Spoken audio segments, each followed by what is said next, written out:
வணக்கம். இன்னைக்கு நம்ம ரோஜாஸ் கிச்சன்ல ஒரு டிஃபரண்டான ரெசிபி, ரொம்ப ஹெல்த்தியான ரெசிபி பார்க்க போறோம். தேங்காய் பால் கஞ்சி. அதுக்கு இப்போ நான் 1 கப் பச்சரிசி எடுத்து நல்லா க்ளீன் பண்ணி வச்சிருக்கேன். இப்போ ஒரு குக்கர்ல ஆட் பண்ணிக்கலாம். 1 ஸ்பூன் பாசிப்பருப்பு ஆட் பண்ணிரலாம்.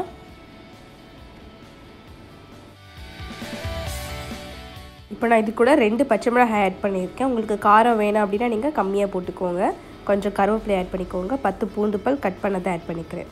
இப்போ நம்ம 5 கப் தண்ணி ஊற்றிக்கலாம். 1 கப்புக்கு 5 கப் தண்ணீர். தேவையான அளவு உப்பு ஆட் பண்ணிக்கலாம். இப்போது எல்லாத்தையுமே நல்லா மிக்ஸ் பண்ணிடுங்க. மிக்ஸ் பண்ணிவிட்டு விசில் வைக்க போகிறோம். ஒரு 4 விசில் வச்சுக்கலாம் நம்ம.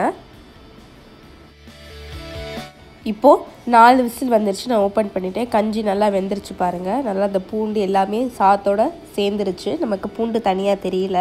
எல்லாமே நல்லா வெந்துருச்சு. பச்சை மிளகாயிலேருந்து எல்லாமே வெந்துருச்சு பாருங்கள். 2 கப் கெட்டியான தேங்காய் பாலை நான் அரைச்சி எடுத்துக்கிட்டேன். ஸோ நல்லா கெட்டியான தேங்காய் பால் எடுத்துக்கோங்க. எடுத்துகிட்டு இப்போ நல்லா மிக்ஸ் பண்ணிடலாம் கஞ்சியோடு சேர்த்து.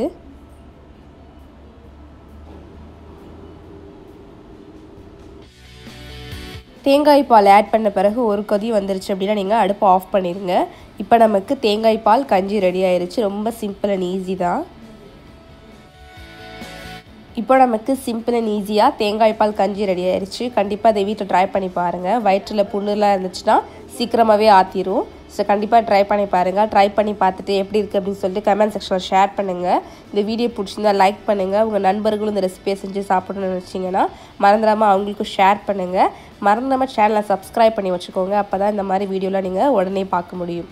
தேங்க்யூ.